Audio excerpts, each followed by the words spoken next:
J'avais organisé une réunion du personnel avec des salariés dans un domaine un peu technique.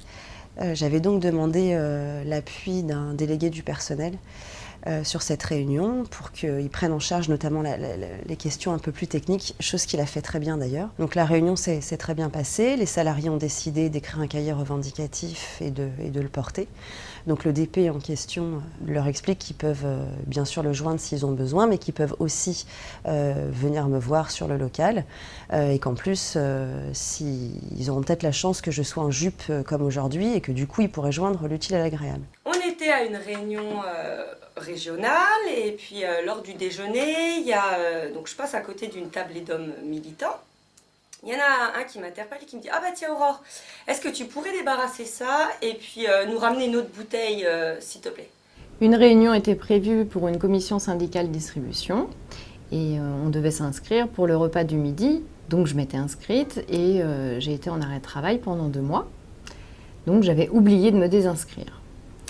Le jour de la commission syndicale distribution, ça se passait dans une salle qui est à 10 minutes de chez moi. Et à midi moins 10, je me suis dit, bah tiens, je vais aller voir mes camarades et puis je vais aller discuter avec eux. Donc je suis arrivée pour le repas et un camarade m'a dit, ah bah tu t'étais pas désinscrite, comment ça se fait? Je dis, oh bah désolé, je suis en arrêt, j'avais complètement oublié. Voilà. Et il me dit, bah oui, mais ça coûte cher le repas. Alors je lui dis, bah sinon c'est pas grave, je te donnerai 10 € et puis on n'en parle plus. Et il me dit, oh bah non, dans ce cas-là, tu peux me payer autrement, en nature. Au forum sur la transition énergétique, donc j'écoutais les débats et tout studieusement. Et puis là, il y a un secrétaire général qui se tourne vers moi et qui me dit comme ça, t'inquiète pas Aurore, si tu comprends pas tout, c'est normal, là on rentre dans la technique.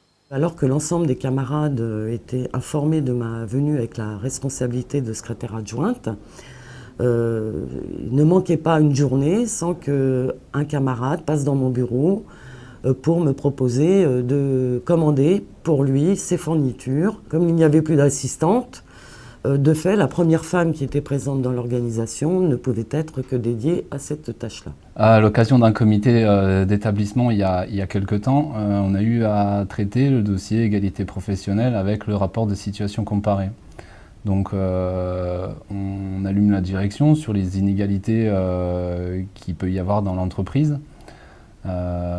Et à l'issue du comité d'établissement, on fait un compte-rendu CGT qui est diffusé ensuite à l'ensemble des salariés.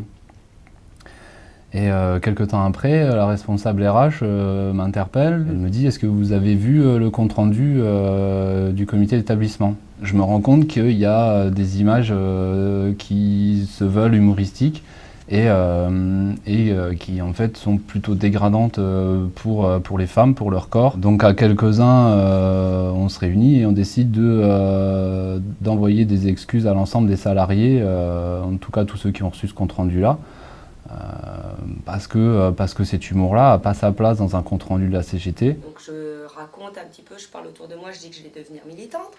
Et donc là, il y a un militant qui était tout content et qui me dit « Ah, tu vas devenir permanente et tout !» Ah bah ça c'est super, tu vas venir avec tout, faire le tour des bureaux et tout. Et là il fait son copain, elle va venir avec nous et tout, elle va faire des cartes elle. Quelques jours après on m'a demandé, est-ce que moi à la lecture seule du compte rendu et en voyant les images, est-ce que j'aurais réagi et sincèrement je suis pas sûr. Et c'est là où je me suis rendu compte, où j'ai pris conscience que je laissais aussi passer des petites phrases, des images qui sont sexistes et que je relevais pas.